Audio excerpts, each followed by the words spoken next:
Listen up, okay? Dangers in my heart. You can't keep getting away with this. I admit you are progressing these two so well without them actually admitting out loud. But between the commando realization and the rubber joke, you gotta chill. You can show me that kid's mother as much as you want, and I'll probably say it's 10 out of 10. But if you ever call a hair tie a rubber again, I'm going through that screen. What in the hell is that? I knew it wasn't a condom that she was asking for, but what the hell? She's like, oh, do you have a rubber? I didn't bring one. Who calls it that? Girl! This boy is going through so many changes in his body, he can barely stand up anymore. And you're just murdering him by soaking in his bathtub and asking for a rubber. And the idea, there's like 20 seconds after the credits, you may have missed it, there's a realization about that staying up all night scene. She was naked, pretty much. Well, not quite naked, but she was going commando. There was no underwear to be worn there, and I think Buddy's in a coma at this point. It may take a couple of episodes to get out of it, but what a birthday surprise. She spends the night, and my boy probably isn't sleeping for the next 24 hours. I got a full live reaction to this week's episode of Dangers of My Heart over on my Patreon. Want to see my full and good thoughts? That's where you're gonna find them. Yamada and Ichikawa, man. It's weird to think about, but like, they've like gone on so many dates. They're pretty much a boyfriend-girlfriend without the label. They've now slept over together. They're gonna probably kiss before they're actually a couple. They're doing things so backwards, and we love them for it. The idea that he forgot to tell her that it was his birthday coming up, like, I get it, you know, if it's a random person, like, I don't go out of my way to tell people that, oh, it's my birthday on YouTube when it is, right? Like, if people ask, I'll say it, but like, I don't go out of my way. Like, it's weird. It's like you're trying to like get people to wish you a happy birthday. But like, if you're best friends and have a crush on a girl, why the hell did you not tell her? Think about it. Now, granted, it worked out because, you know, Dad stumbled in and ultimately we got the whole dinner scene and the staying the night scene. But my boy needs to think these things through. Though, you do have to love the idea that his imaginary friend, Angel Ghost Buddy, is now the embodiment of sexual arousal, and how they grow the spirit to like talk about arousal. And I'm like, this episode was surprisingly dirty. Not in a way that it's like in your face chest shots or this, that, and the third. That'd be a little weird given the characters' ages. Instead, you're just seeing it from their point of view and their flusterness, and you're like, damn, that's such an awkward stage in your life. And the idea of what my boy's going through is just comedy gold to experience. Between like the more sensual things, like when he blows out the candle, she like whispers in his ear, like, I didn't think he was recovered. Like, you could have just played the credits there and I would have said 10 out of 10 episode. They could have given us like a 10-minute episode and she whispered in his ear, made him pass out, and then the credits play for 10 minutes, I would have said 10 out of 10, 100%. But instead we get this like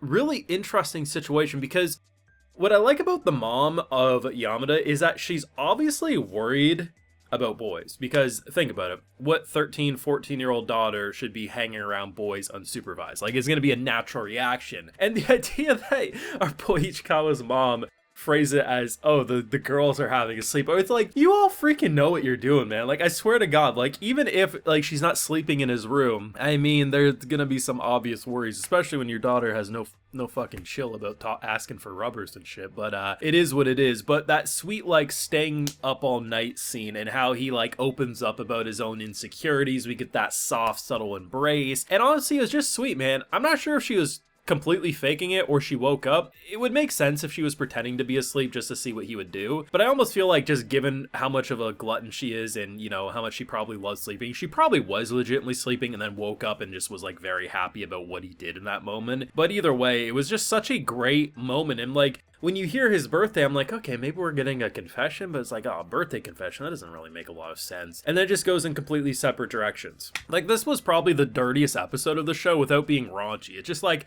had some very crude, funny jokes that like, in return, the character who's incredibly infatuated with this girl is flustered beyond beliefs, hides magazines of her under his pillow, is just getting so many weird signs, and the idea that he's like, well, you know, I couldn't not bathe, but I didn't like bathe in her water, I just had a shower. It's like, this poor bastard, man, this poor bastard. Though I will admit, the intro to the episode's probably going to be slept on, other than the the powerful aura of the mother. That kid, man, I absolutely love how he kind of had a bit of riz without realizing it. Now, there's this whole misunderstanding with the note. This is how you know Yamada's down bad for Ichikawa. Anyone with a brain would know that that's not how Ichikawa is when it comes to expressing his emotions. It'd be way more edgy. But this kiss, wanna smooch you, this, that, and the third. She's so in love because it accidentally was put in Yamada's locker instead of the other girls. And just the fact that it just sets the stage for the nonsense. At the very least, our boy didn't get cockblocked completely because the mom dragged his ass back and said, admit your feelings. And I have to be honest, I thought he had no shot.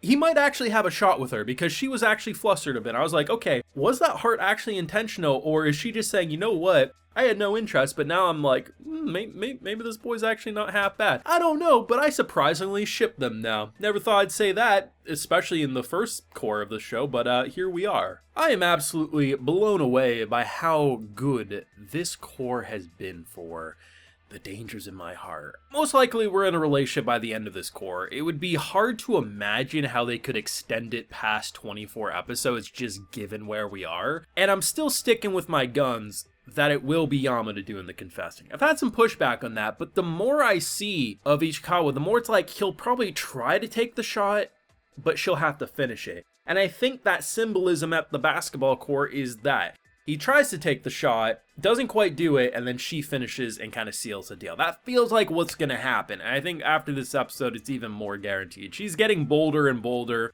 and the stars are aligned. Everything's aligned, and it should be good. It should progress to where it needs to. The unfortunate thing is we're about to suffer one of my most hated things about romances. Once they get into a relationship, the show's over. And we'll have to wait a little bit for the material to get a little more out there. So it's not like we can have a quick turnaround for a season 3 or anything. It probably will happen, because they'll probably let the manga go. I looked up how many chapters and how many chapters it was adapting. It would probably need to go, like, in a year there'd probably be enough material to do a proper, another core or two or something like that. So, I guess on one hand, they'll be in a relationship by the end of the season. On the other hand, we're going to have to wait a decent while for more, which, you know, I think probably many are just going to turn to the manga at that point, because they're going to want that diabetes to continue, and can't say I blame them, but for the love of God, don't call a hair tie a rubber ever again. My boy's not going to survive it, and I don't think I am either. Let me know what you thought of this week's episode of The Dangers of My Heart down below. Leave a like if you enjoyed, subscribe if you're new, of course ring that bell so you can get notified when I upload more, and hey, like I mentioned, we got the full live reaction over on my Patreon, and while you're over there, I'll also give you a video shout out. So today, we got Harry Truscott, Furno19Z, and we also have Selkie, so I appreciate the support, everyone. Please take care and have a good one.